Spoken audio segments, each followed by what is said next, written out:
If you like the Young Turks podcast, I think you'll love a lot of the podcasts on the TYT network.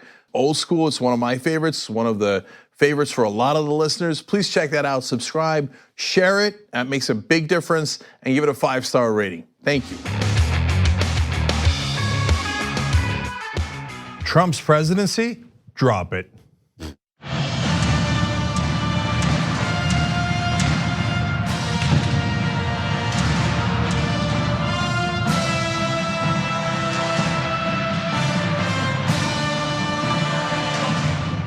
All right, power panel. Mark Thompson, Cenk Uygur, and Johnny Pie. John Iadarola is here. Okay, so tick, tick, tick, tick, tick, tick. That's the graphic you need. You need a tick, tick, tick graphic. I can't believe, do we have a tick, tick, tick graphic? You know, we don't, but you are 100% right that we need one. Graphics department on it right now. Yeah. Okay. Yeah, and it doesn't have to be a rush job. They probably have like 2 to 6 years to get it done.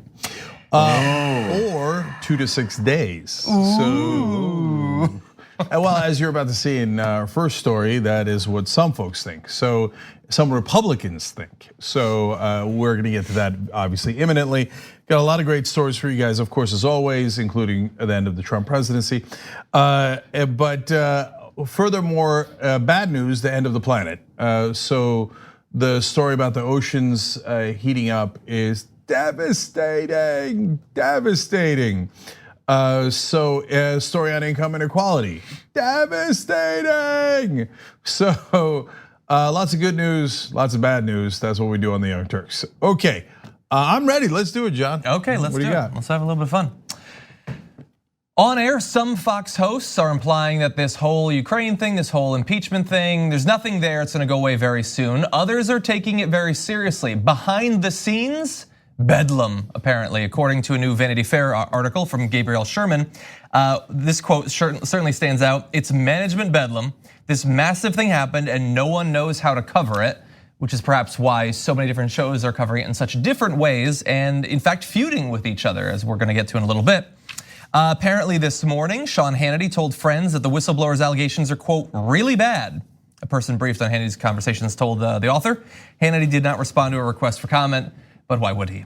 So obviously on his show, he has been gung-ho 100%. There is nothing here. Our focus should instead be on a variety of several-year-old right-wing conspiracy theories. Behind the scenes, he's telling his friends, no, this is actually pretty serious. Yeah, so let's be clear. They don't really, not really, they don't have any defense. So I'm gonna explain it for the 17th time because apparently Fox News hosts don't understand it. Although to be fair, that is not really, they're now beginning to be significantly split.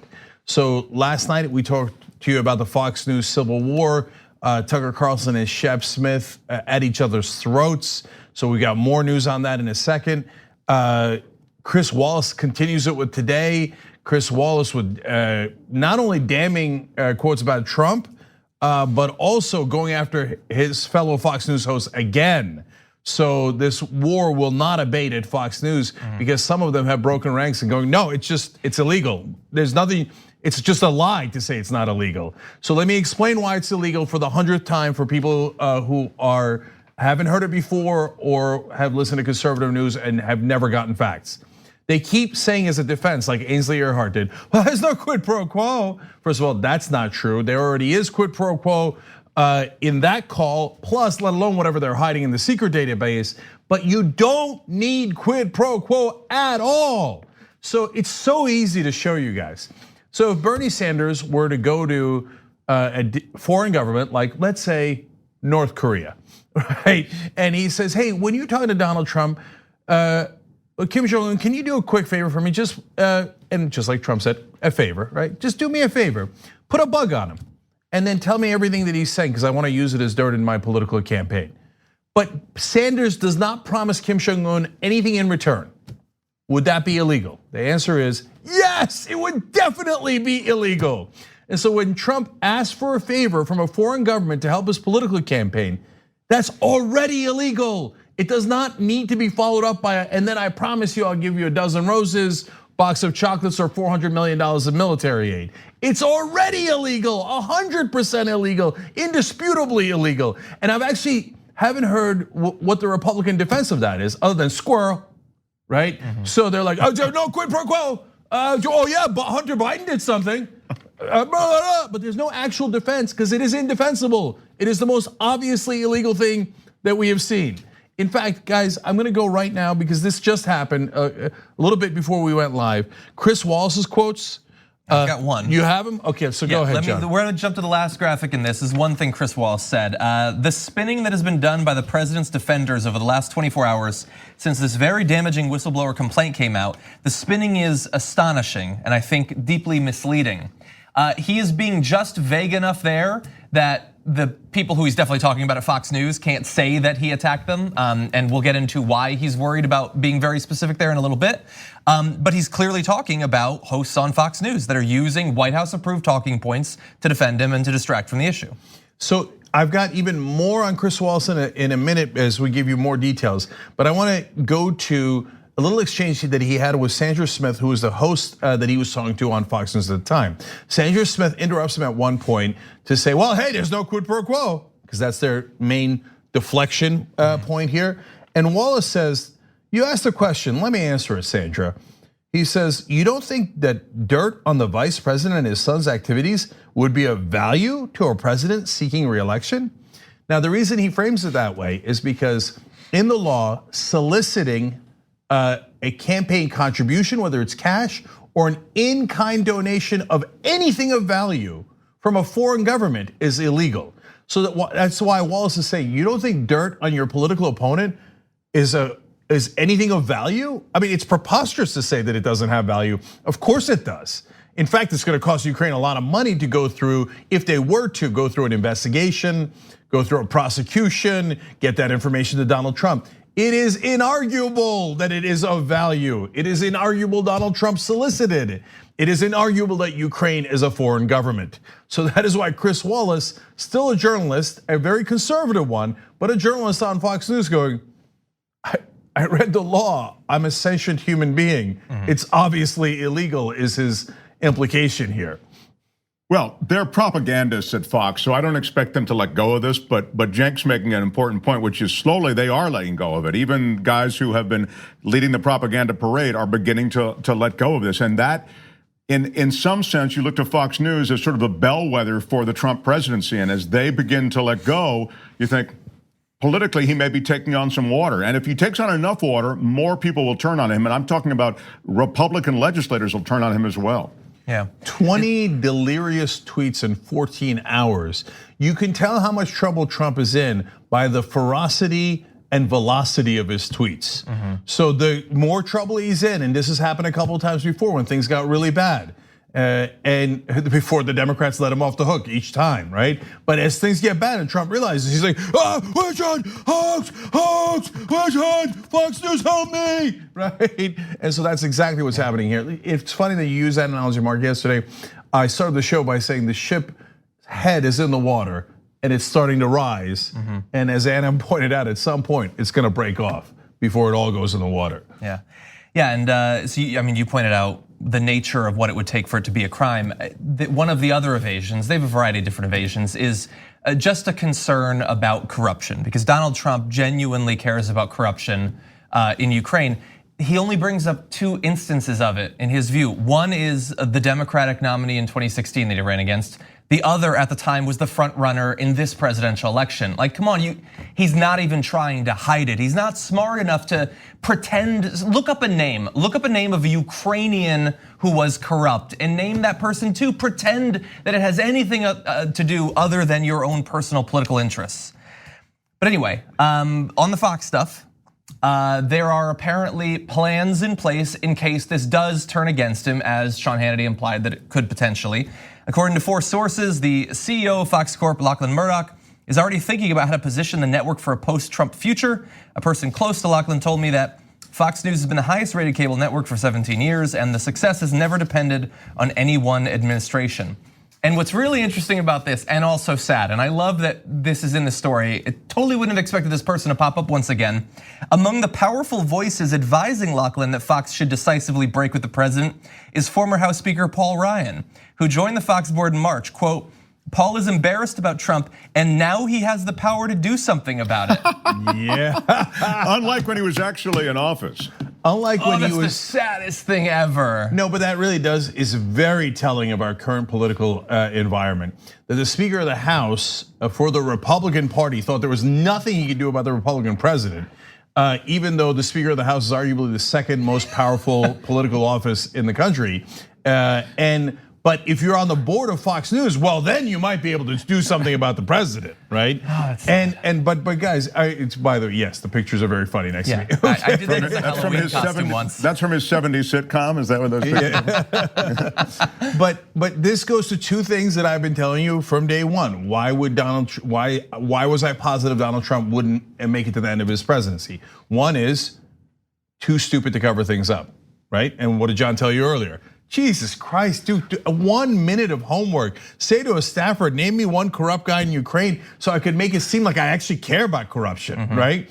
You know what, give me an instance of corruption anywhere else in the world I can talk about so I could say like, oh my God, you know what's happening in Malaysia? And then Patrashikov in Ukraine. I mean, I'm really worried about it. But hey, turns out we've got our own problems. I mean, look at Biden, right? Yeah. But instead he's like, hey, I want stuff on Biden and his son and the CrowdStrike thing that Hillary did. That's why I care about corruption in Ukraine.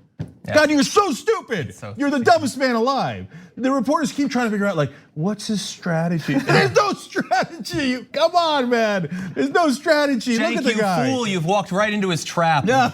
No, by the way, Tucker Carlson said it, my favorite line today.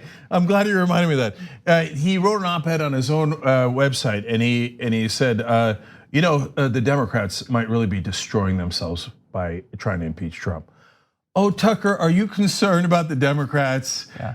That's my favorite thing in the world, the fall concern. Like, oh, poor Democrats. I mean, look, I don't mind you impeaching Trump, but I just feel really bad that you guys are destroying yourselves. Yeah, so I'm trying to look out for you guys. I always turn to Tucker Carlson and Meghan McCain for progressive political strategy because they're always so concerned about us. Yeah. By the way, me joking that this is some sort of trap that we've walked into is not to say that it won't blow up in the Democrats' faces. But if it does, it will not be because of the political machinations of Donald Trump. It'll be the incompetence of Democratic leadership. Oh, it could be. As it always is. That's so true. It could very easily blow up, but you're right. There's nothing premeditated about all of this. Trump he can't get out of his own way. But you're right. The Democrats still have work to do, right? Yeah. And so, and by the way, unlike the liars at Fox News, or by the way, the remaining liars, because some of them it turns out are actually honest but conservative, which there's nothing wrong with. Like I'll say, hey, if you support Donald Trump in the impeachment, like Susan Collins and at least 5 Republican senators will definitely lose their elections. But I don't do it with like faux concern, like, oh, Susan Collins, I'm so worried about you. You might lose your election. No, I want you to lose your election. If you support Donald Trump and you vote with him, I'm going to be ecstatic when you lose. So see, that's the difference between someone who's honest and a liar. Okay, anyway, so the second thing that why Donald Trump wouldn't be able to get away with it is, that I've been telling you about is he burns too many bridges. Not on the other side, on his own side. So he slapped Paul Ryan around when Paul Ryan was Speaker of the House because Paul Ryan didn't want Trump to win the primary in the first place. And then when the Access Hollywood tapes came out, Paul Ryan said that they were terrible, etc. And Trump never forgave him for that. And while Bannon was in the White House, he would have Breitbart write one article after another about how Paul Ryan shouldn't be Speaker of the House. He was terrible and incompetent and a loser. I mean, it was clear Trumpian language in the article, right? Paul Ryan saw that and stored that away because he's weak, right? And he's a sad little boy like Lindsey Graham and Mitch McConnell. But now that Trump can't touch him anymore and he's on the Fox board, he's like, oh, you should get Trump, right? But there's a lot of Republicans like that. Jeff Flake says there are 30, he's a former Republican senator. He just retired, right? He says, I was just in Senate. There's 35 Republicans that would vote against him in impeachment if it was a secret vote. He's incinerated bridges on his own side, and eventually that catches up with you. Yeah. And speaking of burnt bridges, Gabe Sherman's absolutely right. Fox News is his last bulwark. And actually Jake Tapper talked about it today. He said Nixon didn't have Fox News and didn't have trolls online. If he did, he might have survived. So Nixon just committed crimes. Everybody admitted they were crimes and he was out. Trump commits crimes. Fox News goes, no, it's not. It's not a crime, it's roses. What? Right? Plus squirrel. And then the trolls attack online, and then the media feels like, oh, I guess we got to go 50-50, whether it's crimes or not crimes. Yeah. And by the way, the media's done a pretty good job, but they're still having debates over things that are not debatable. And so he's right about that. But now I go back to Chris Wallace. He said, for all the efforts of a lot of people defending the president, to defend this as nothing, this isn't nothing, this is something. And he goes on to say that it is very deeply troubling. Ooh. So if this continues, and oh my God, if he loses Hannity, it's over. He'll resign. He won't lose Hannity. But he won't lose him. He won't lose him publicly. It seems unimaginable. Yeah. Hannity will wait until the last White House light is off before he lets go of Trump. Yeah. Well, in terms of who's going to be lost too, I think it'll be interesting to see if Fox is having some sort of internal debate about should we stick with him and hope that, especially with us, that he can just get through it, or should we position ourselves for when he's gone, sort of preemptively, sort of move away, distance ourselves. It'll be interesting to see who gets fired first, either Paul Ryan from the board or Shep Smith from his show. Oh, that's, yeah. Yeah. And I also want to say, when I say that Hannity won't let go of him, I'm not just being snide there. I think that there are a lot of ways to maintain your loyalty and sort of leave this issue of right and wrong aside. I mean, even Nixon, when he resigned, he just felt, I don't want to burden the nation with this. You look for whatever high ground or, ridiculous high ground there might be. I think that that's what Sean Hannity will do all along. He will find some rationale for why he doesn't let go of this man who doesn't come from political life. He comes from a civilian life. He's trying to do things, but he couldn't stand up to the witch hunt. Yeah. Look, I can't help myself but be honest here. I actually think Fox News should not abandon Donald Trump. So I would love it if they do, and it would help Trump to go under. It would help prove my prediction right, but a billion times more important is it would get this madman out of office and a guy who committed crimes. It would restore rule of law, etc. But if you're asking my honest opinion on where their viewers are, their viewers don't mind criminality at all. Yeah. They don't mind immorality at all. But if you betray the mob boss, they will probably mind that. Yeah. So look, if you're anyone who is overestimating the morality of the Fox News audience, you've made a terrible mistake.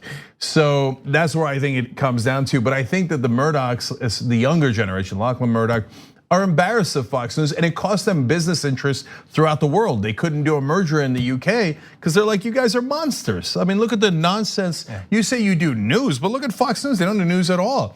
And outside of America, where we're not constantly bombarded by propaganda of the right wing, in other places in the world, since they're not exposed to that insanity of the false equivalency of lies and truth, they realize, no, Fox News is nothing but lies. So they can't get things approved in other countries. They're like, you guys are the ones that spread all the lies in America. And so it might not be right for Fox News, but it might be right overall for the Fox Corporation to go against Trump. This is a key point, and I'm so glad you've made it, because I don't think that in any of these, in the Vanity Fair piece or in any of these accounts of what's going on at Fox News, you can see a conscience necessarily in Lachlan Murdoch. But what Cenk is talking about is very important. They have other business interests internationally that are being affected by this. And so when you start affecting their bottom line, that's different, and that necessitates potential changes. Yeah, and one last marker for you guys that I think you'll enjoy.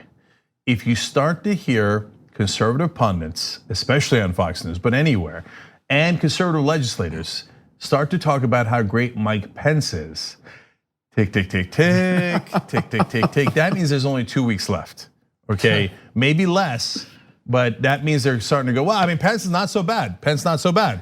We could be all right with Pence. In fact, Sean Hannity is probably going through that mentally right now. He might not say it on air yet, but he's thinking, well, I mean, Pence is an evangelical, a fundamentalist Christian, actually arguably more right-wing than Donald Trump. Pence not so bad, Pence not so bad. You start to hear it on air and Trump is gone. That means they've already made the calculations. They've already gotten to the place in their head where they're okay with Pence. Bye-bye. First break. All right, let's do a break. And when we come back, we move on to bad news. We need to talk about a relatively new show called the Republic, or UNFTR. As a Young Turks fan, you already know that the government, the media, and corporations are constantly peddling lies that serve the interests of the rich and powerful. But now there's a podcast dedicated to unraveling those lies, debunking the conventional wisdom. In each episode of On the Republic, or UNFTR, the host delves into a different historical episode or topic that's generally misunderstood or purposely obfuscated by the so-called powers that be, featuring in-depth research, razor-sharp commentary, and just the right amount of vulgarity. The UNFTR podcast takes a sledgehammer to what you thought you knew about some of the nation's most sacred historical cows. But don't just take my word for it. The New York Times described UNFTR as consistently compelling and educational, aiming to challenge conventional wisdom and upend the historical narratives that were taught in school. For as the great philosopher Yoda once put it, you must unlearn what you have learned. And that's true whether you're in Jedi training or you're uprooting and exposing all the propaganda and disinformation you've been fed over the course of your lifetime. So search for UNFDR in your podcast app today and get ready to get informed, angered, and entertained all at the same time.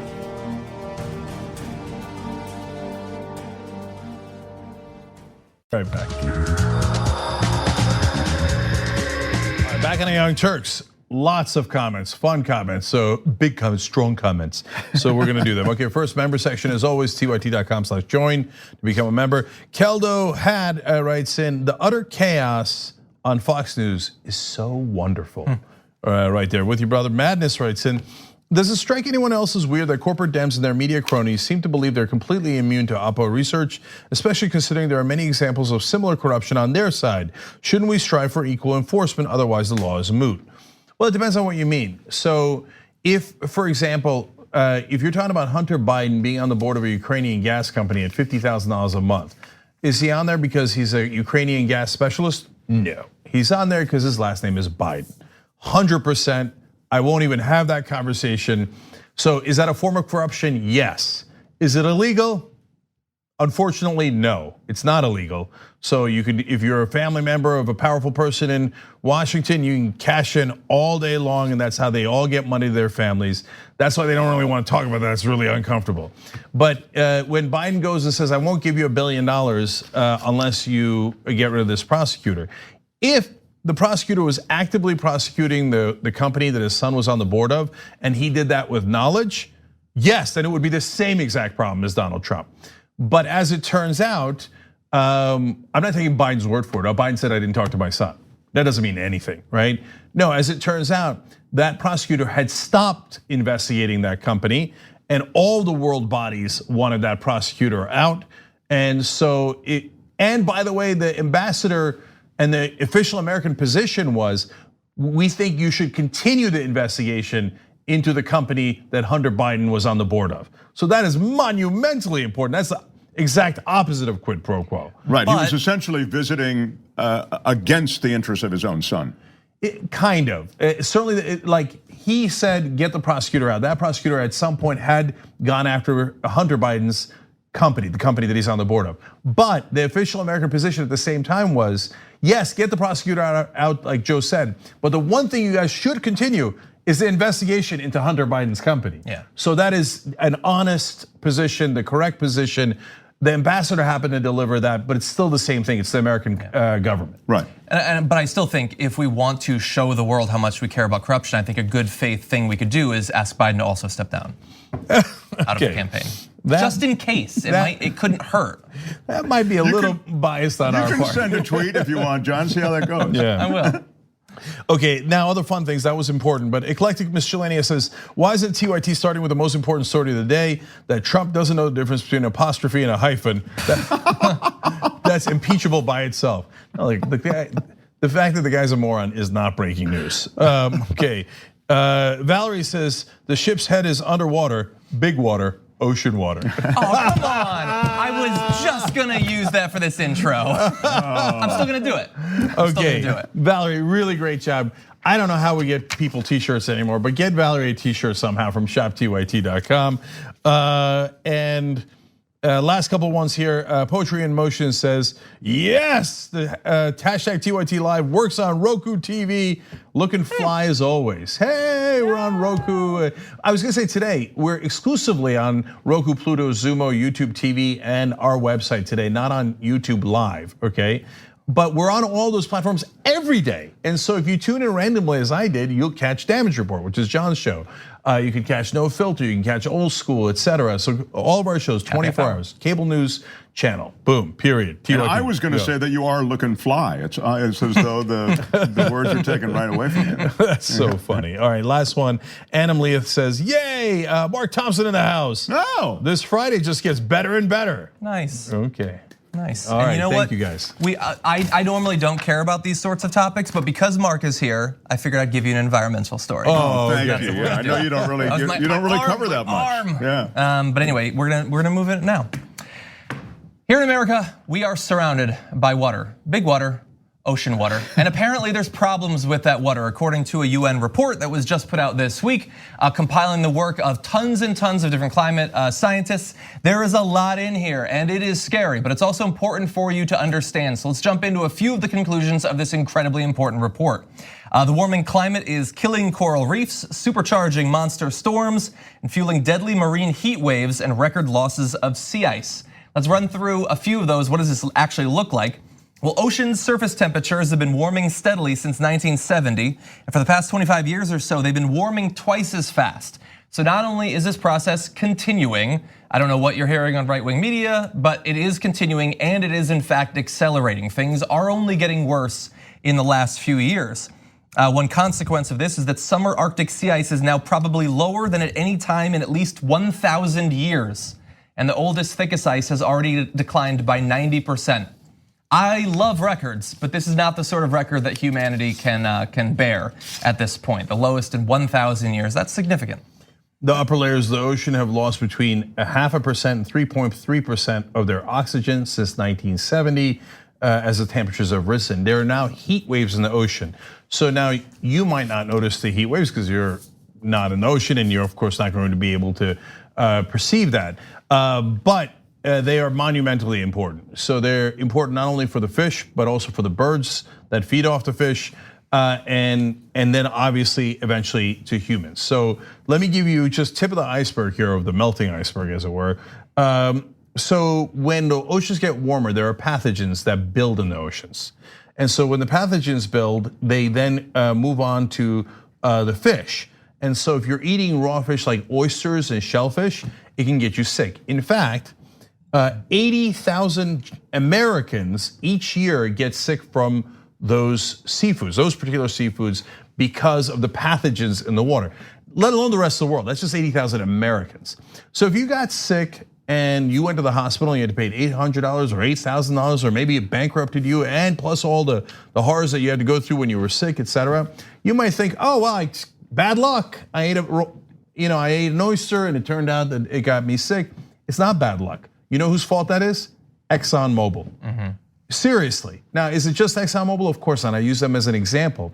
But the people that are putting the carbon in the air, it is heating up the planet, including the oceans, which does lead to the pathogens, which does actually make 80,000 Americans sick, and it costs you all that money. Now, ExxonMobil is one of the most profitable companies in the world. They took home all the profits.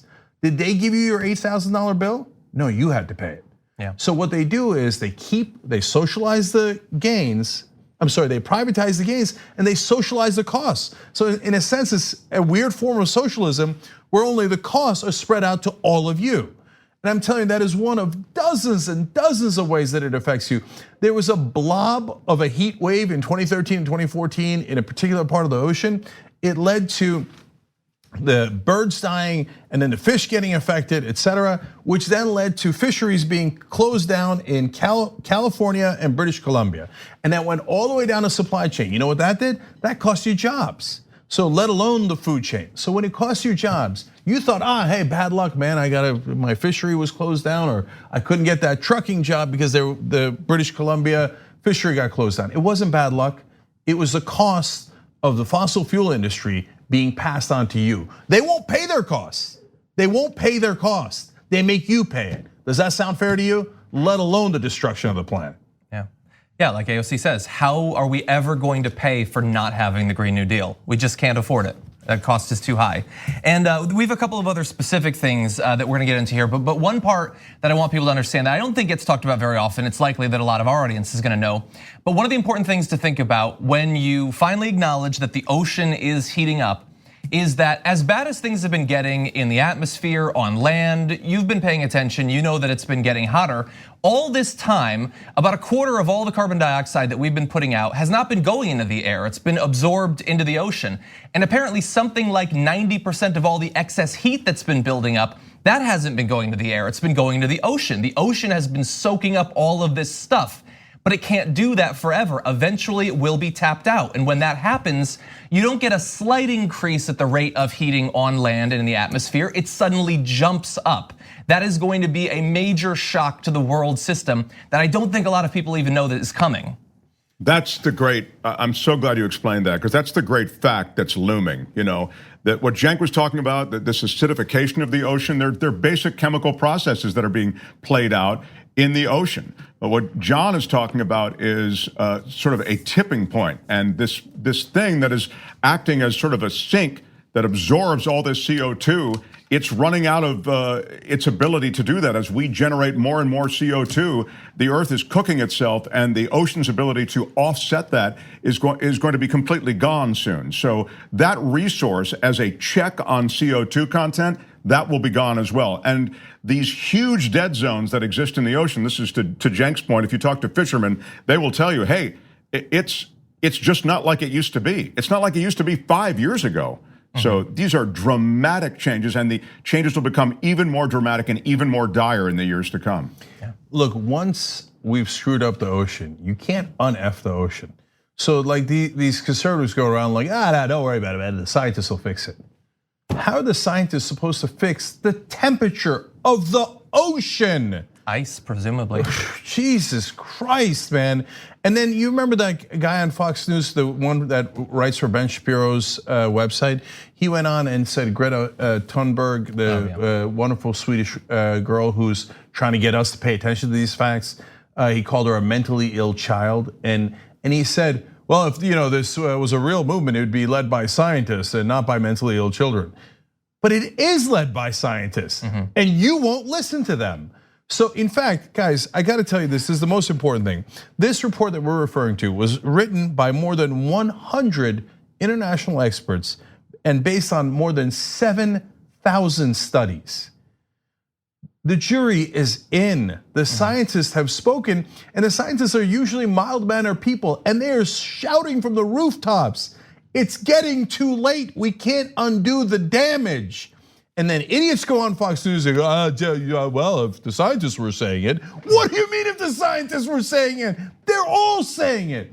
Look, if you didn't know how bad it was before you heard stories like this, and before you realize it's all of the world's scientists, like in a disaster movie, warning us over and over again, that's okay, but technically you would be ignorant. And look, I've been ignorant about certain things and I learned them. In fact, even on climate change, back when I was a Republican 20 years ago, I was like, well, I don't know about that. And then the temperature kept rising and rising, and I was like, oh, now I know, right? Okay, but if you know this information and you just heard it, and you still go, no, me smarter than all scientists in the world. Me know ocean acidification better than they do. Well, then you're stupid.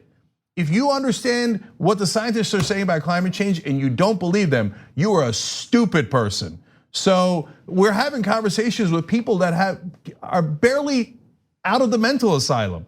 And that's the insane debate that's happening here. The rest of the world is looking at us like, what are you guys doing? We're all in the Paris Accords, and that won't even get the job done. And you morons have left, and you're not gonna participate as we all boil to death? So this is the situation at hand. Yeah. Why don't we take our second break? Okay. There's a lot of stuff to get to. Yeah. That'll free up some time.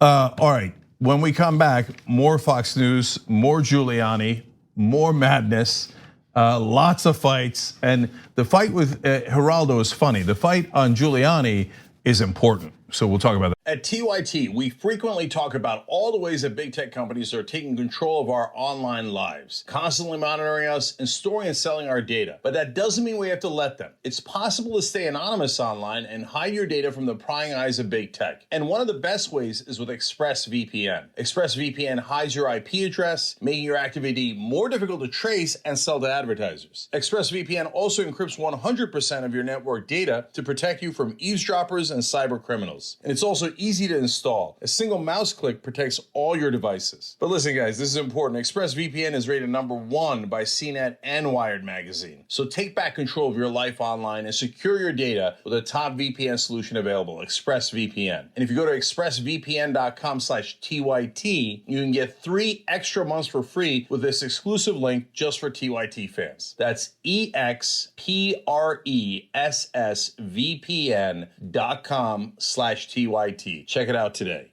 When we come back. We hope you're enjoying this free clip from the Young Turks. If you want to get the whole show and more exclusive content while supporting independent media, become a member at tyt.com/join today. In the meantime, enjoy this free segment. All right, back on the Young Turks. Onja writes in, you've got to hand it to Trump. He might be the worst president ever, but he's also the most quotable. Well, that's true. He's very strong quotes. Yeah, use the right hyphens. Yeah. Okay. Simon says, too damn strong, TYT. Thank you, Simon. These are all members, by the way, tyt.com/join to become a member. Nomad Princess 123 says, I'm going on holiday next week and I'm stressed about how I'm going to catch up with all my TYT shows when I get back. As it turns out, I eat, sleep, and dream TYT. What have you done to me? Sorry, Nomad Princess. And last one, look, a squirrel writes in. Wow, first they loosen up regulations on slaughterhouses, now seafood tainted due to climate change. Another reason to go vegan. Oh, bravo. Oh, I see what you did there. No, good point, good point. All right, what's next? Okay, let's have a little fun, sort of. We'll see. Each Fox host is having to decide how are they going to deal with the fact that it looks like Donald Trump has potentially committed a serious crime. They're dealing with it in different ways. Geraldo apparently is going all in, as you'll see. This is going to be what the impeachment is all about. Maybe 1 or 2 little other things fall in. So it's going to be the president of the United States in a conversation that was intercepted by a rotten snitch. I'd love to whap him, but that's another story. Imagine this poor president, his whole tenure in office has been marked by snitches and rats and backstabbers. Yep. It's amazing how he functions at all. Okay, so we're gonna get into the substance of that, but I think a lot of people hear that he wants to whap the rotten snitch or rat, and they think, well, what does that even mean? So JR was able to dig up some archival footage of a rotten rat getting whapped.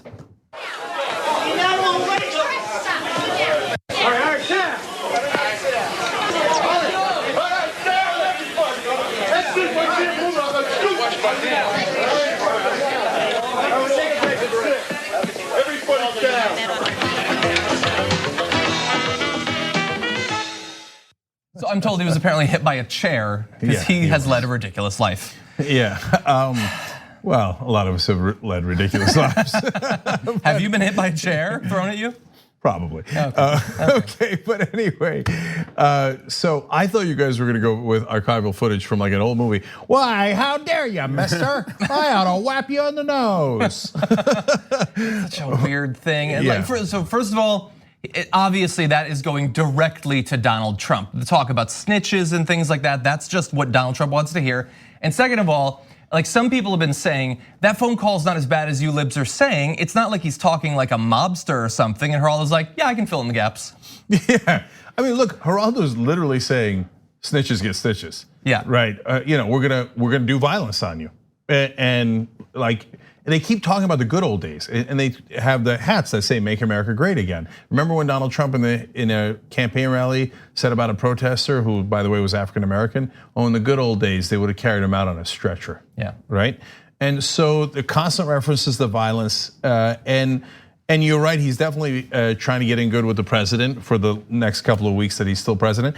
And Geraldo, if you didn't catch it right in the beginning there, because it wasn't super clear. He said, imagine this poor president, this whole tenure in office marked by snitches and rats and backstabbers, etc.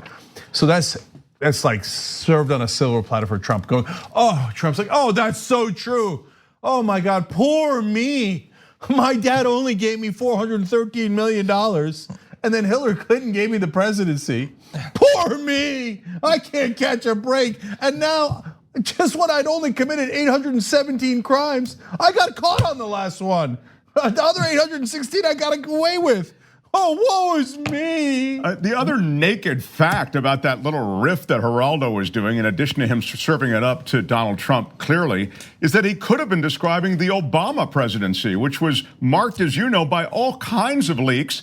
And Obama couldn't wake up in the morning without getting vilified by Fox News Channel and other conservative media outlets. So it's sort of weird to me. They had such a big problem with Obama. Remember, during leaks during the Obama administration, that became a huge priority for them. I mean, and it's one that they shouldn't even be proud of. I mean, they did some things along the way that were really bad. But my point is, this idea somehow that Donald Trump is the first guy to ever have to live in the executive branch with leaks and being vilified on the outside, please. How about the last president? Yeah, remember the black guy who you wouldn't even give a break to suggest that he was an American citizen? I mean, it was just, it was laughable. Geraldo's little riff there on so many levels is just bankrupt of any reason. Before we go to the substance, I want to say one more thing that's important here, guys. Look, backstabbers is arguable. You say, hey, that guy betrayed him. Okay, fine. But snitches and rats are referring to people who work with law enforcement and who told about your illegal activities. Now, if you're a gangster or a mobster, you might think, well, that's terrible. It's breaking our moral code. Our moral code is we get to break your kneecaps and we steal your money and we threaten your life. But if you report that to the police, then you're a bad person, right? But for the rest of us, snitches and rats are people who work with law enforcement to protect others from law breaking. Now, you wouldn't say that if you didn't think that the guy was guilty. So, for example, let's say that people leaked about what was happening at the Young Turks. Okay, you could say, hey, they betrayed, they backstabbed or something. But I wouldn't say that there were snitches or rats unless I had done it. Do you see what I'm saying? A snitch is someone who told on you about something you did do. It wouldn't occur to even call them snitches unless you did it. If they made up something, Dave Rubin, I wouldn't call them a snitch. I'd say preposterous. That's a total lie. That didn't happen. Yeah. You see, but Fox News audience is enraptured. They're like, oh yeah, those no good dirty snitches, they ought to be whapped. Yeah, that's what you should do for cooperating with cops who I love. Yeah. Why don't we get just a little bit more, another attempt to cover up for what Donald Trump did. Here is Geraldo's narrative. Well, a lot of people say he's not perfect, but many, especially conservatives, are going to say he's better than the alternative, which would be Elizabeth Warren or Joe Biden. I've known him forever, and he's filled with you hear the other networks say he's 11,000 lies and 15,000 lies. He's a real estate guy, and it was filled with braggadocio. I could just see him. And that phone call to the Ukrainian president reminded me of him selling a real estate building someplace. Hey, we do this, and by the way, you do that, and I could just see him in the stream of consciousness. Hey, Zell, what's up, buddy? But what is that? Is that a defense? No, that's absolutely not a defense. That was bizarre. When he was a real estate guy, he'd break deals. He'd say, you do this for me and I do that for you. But that's the crime we're talking about, that he told the Ukrainian president, you do this for me, dig up dirt on my political opponent, and I do this for you. That's the crime. You can't do that with a foreign country. So you're saying that the braggadocio defense isn't gonna work? It wasn't even braggadocio. It was, as Cenk says, it was deal making. It was illegal, underhanded deal making. It was a shakedown. That's what it was. So it wasn't even braggadocio. Yeah. Braggadocio is what he's doing when he goes, hey, by the way, to remind you about my electoral college victory. I mean, that's right, my biggest inauguration crowd in history. That's braggadocio. Yeah, also lying. Yeah, I think that we might have found a worse defender of Donald Trump than Rudy Giuliani. Nice job, Geraldo. Yeah, exactly. Okay, why don't we move on to something very different? We talk a lot here about income inequality, how bad it is in America. Well, apparently it's been getting worse, reaching record levels. The gap between the richest and the poorest US households is now the largest it's been in the past 50 years. despite the median. We went to the Giuliani story. I apologize. What? Weren't we doing Giuliani? Oh, you want Giuliani first? Okay. Oh, sorry about that, guys. Sorry. That's okay. Okay. I see. The poor have to wait. Okay, fine. Yeah. No, that's fine. We can get through Giuliani quickly. Okay. I didn't mean to snitch on John. Exactly. No, but I had actually messed up, so it was true. Oh, in this case, yeah. Okay, so let's move to Giuliani. Rudy Giuliani, a big defender of the president, not necessarily an effective one. He keeps throwing other people and in fact departments of the federal government under the bus, and also implicating himself in even worse actions than we'd previously thought. Let's get to a little bit of Giuliani's recent attempts to clarify the record. Let's show them. They're dated before Trump's call with the Ukrainian president, and involve correspondence with Ambassador Volker, who is the U.S. Special Rep to Ukraine. Now, what is the significance of these? And are you, Rudy, concerned that you're unnecessarily dragging, his name into this? Who? Whose name? Volker's name. Well, yes, but Volker. He should step forward and explain what he did. The whistleblower falsely alleges that I was operating on my own. Well, I wasn't operating on my own. I went to meet Mr. Zelensky's aide at the request of the State Department. 15 memos make that clear. So do you guys understand what's happening there? Not only are the rats leaving the ship, they're starting to fight one another. So Giuliani is saying, "Hey man, don't put me in jail. The State Department made me do it." And he, in fact, the other night put up his one time a phone, another time an iPad on screen, and then finally he sent it to the Fox News producers, and they made a graphic out of it and put it up, saying, "This is the State Department sending me texts telling me to go to Ukraine." Apparently, the State Department is livid about that. We got more details. Basically, they're saying, "I'm not going to prison. You're going to prison." Now, if you hadn't done anything wrong, would you go around going, "It wasn't me, it was them, it was them, it wasn't me"? Like, let's say that you scored the winning touchdown in the Super Bowl. Would you go, "It wasn't me, it was him"? No, you'd say, "Hey, that was me, hey, thank you guys, I appreciate it," right? Well, if you threw the interception or you committed the crime, you would go, "Hey, State Department made me do it," right? Why are you saying the State Department made you do it if you're proud of it? Yeah. Oops. Yeah, and we've got a little bit more video of him. As you're watching these last two videos, and this should already be clear if you've been watching Rudy Giuliani throughout this week and earlier too. If in normal times, this is not the sort of person that would still be doing work for the government. He can't. They bring him on TV because he's technically the president of the lawyer of the president, but he can't. He can't put himself together. He's floundering. He's bringing out his phone and doing weird things. He's a person who is falling apart before our very eyes. But unfortunately, because we have a child as president, this is the sort of sycophant that he surrounds himself with. So here's a little bit more of Giuliani attempting to explain the relationship between him, the State Department, and the trip to Ukraine. Is your relationship with Pompeo good?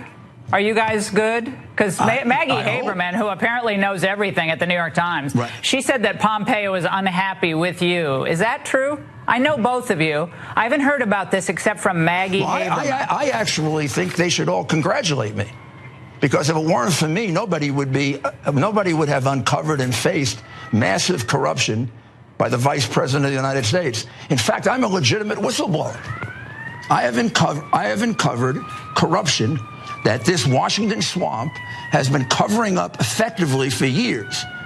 And his State Department, asked me to do this. So, Mike, if you're unhappy with me, I'm sorry, but I accomplished my mission. I have no idea if he's unhappy with me or not. I frankly don't care. I'm the president's lawyer. No, that was amazing. Oh God, I love that. So weird. I love that so much. So let's break that down. Do you understand what Laura Ingraham was trying to get at? She was saying, this Maggie Haberman from the fake news New York Times is saying you guys are mad at each other, but go ahead, Rudy, right? Rudy's supposed to say, "Oh no, that's not true, fake news. Of course, we're all on the same team," but he doesn't. Instead, he, first of all, in his senility / whatever is going on in his head, doesn't understand the softball that Ingraham just gave him. And then secondly goes, "Hey, if he's mad with me, hey, look, man, I'm the hero here." Literally said that later. "I'm the whistleblower and he should be, so if that's up to him." And you can see Laura Ingraham's face like starting to wilt, like, no. you weren't supposed to go there. So this is an epic disaster unfolding right in front of your eyes. Even Fox News can't stop the bleeding. Yeah, and he says there at the end that I'm the president's lawyer. And if you watch, she was on Ingram a couple days ago, and she was trying to get into why would they send you? She again teeing it up like you've got to have coordinated your message with the president. You've got to have something, but he didn't have anything.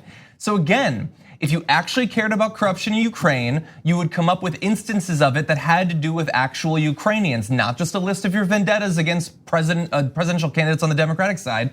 And if you were trying to deal with Ukrainian corruption, you would send a diplomat to deal with that, not the personal lawyer of the president.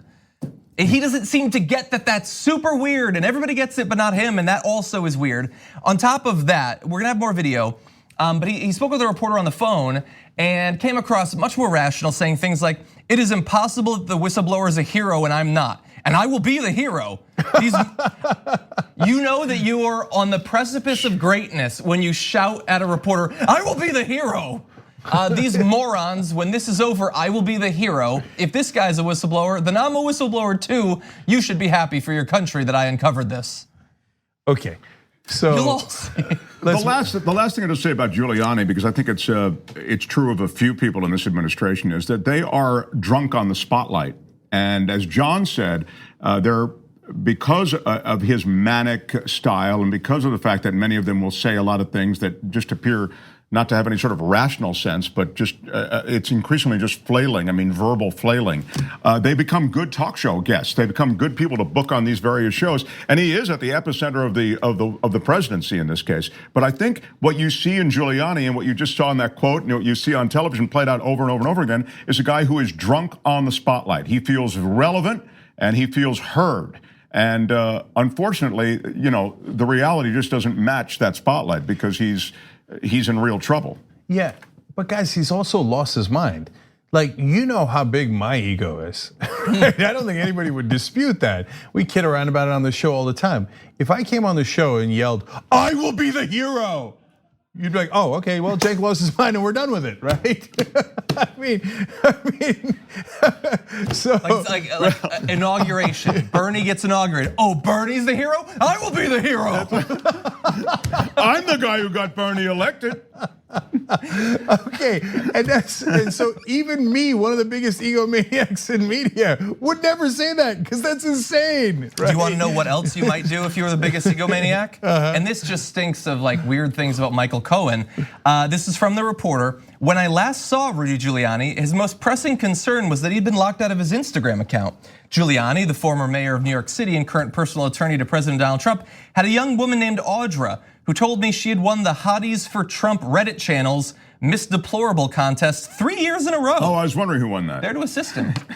How many years have they been doing it? That's all of them, I think. Well, to be fair, it's a big deal when you get locked out of your Instagram account. That would be unfortunate. Yeah, well, I wish there was a whistleblower on that. So, and by the way, that's not how whistleblowers work. It's like, if I said, hey, I disagree with Joe Biden's policy on the crime bill or the war on drugs, aha, I am the whistleblower. No, that's already public information, and I'm politically opposed to Joe Biden because I support the progressives. That's not a whistleblower, that's just stating your opinion. Yeah. Okay, but keep in mind, guys, we see a lunatic, even Laura Ingram's like, ugh. A couple of nights ago, she shooed him off the air. She said, oh, you gotta go take care of your voice, it's too hoarse, you gotta go, okay? Like, even Laura Ingraham can see this guy is mentally unstable, but the next day she brings him on, she's like, oh, that was good ratings though. That's the okay, point, right? And she brings him back in. Once she had him on the beginning, he left, then he forced himself back onto the show later to yell that the other person on the show was a moron. Yeah, and he's like, have you seen my texts? You can't see my Instagram account, but my texts, okay. But Trump. The deep state locked down my TikTok.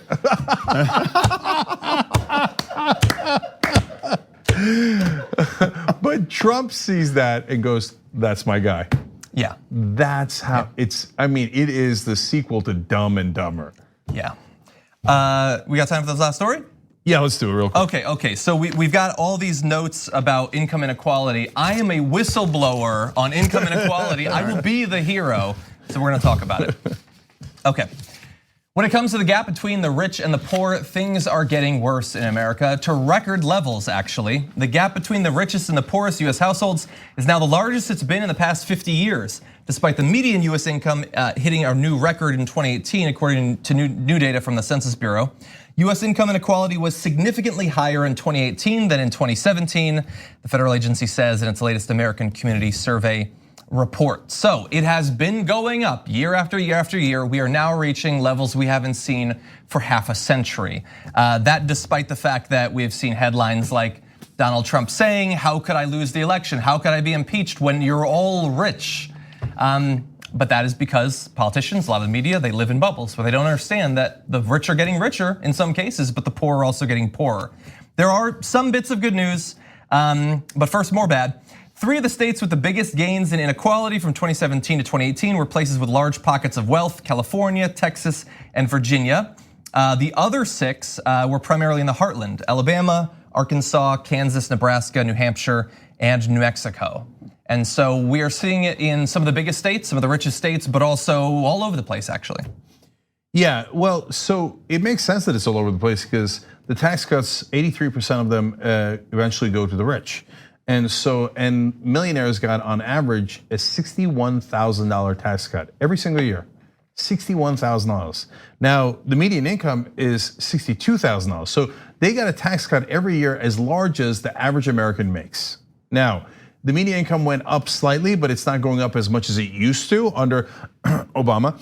But it's deceptive because it isn't actually going up for you. The reason the median income is going up is because the rich have so much more money that it's tilting the scales. Like the numbers at the very top are bringing the number artificially up when it's not actually going up for the average American.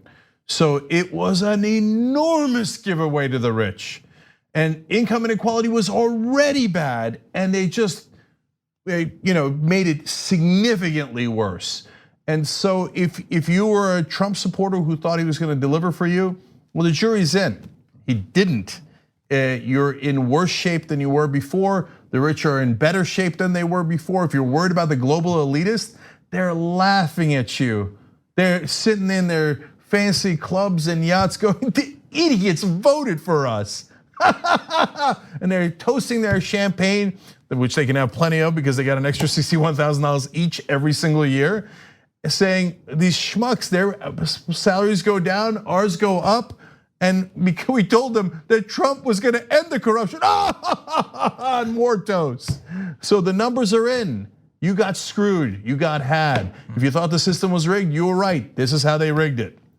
And the reason Trump and media crow about the economy being so good is because for Trump and a lot of people in the mainstream media, frankly, they're doing well. I mean, everybody they can see and everybody they can throw a rock and hit is a jillionaire. Certainly in Trump land and in the GOP, it's you really feel as though that's sort of the landed aristocracy, and so they benefit the most from all of this. I want to jump ahead just a little bit because it's getting so bad, obviously, that inside of the Democratic primary, people seem to understand you have to do something about this. And so there are wealth taxes being proposed by both Bernie Sanders and Elizabeth Warren.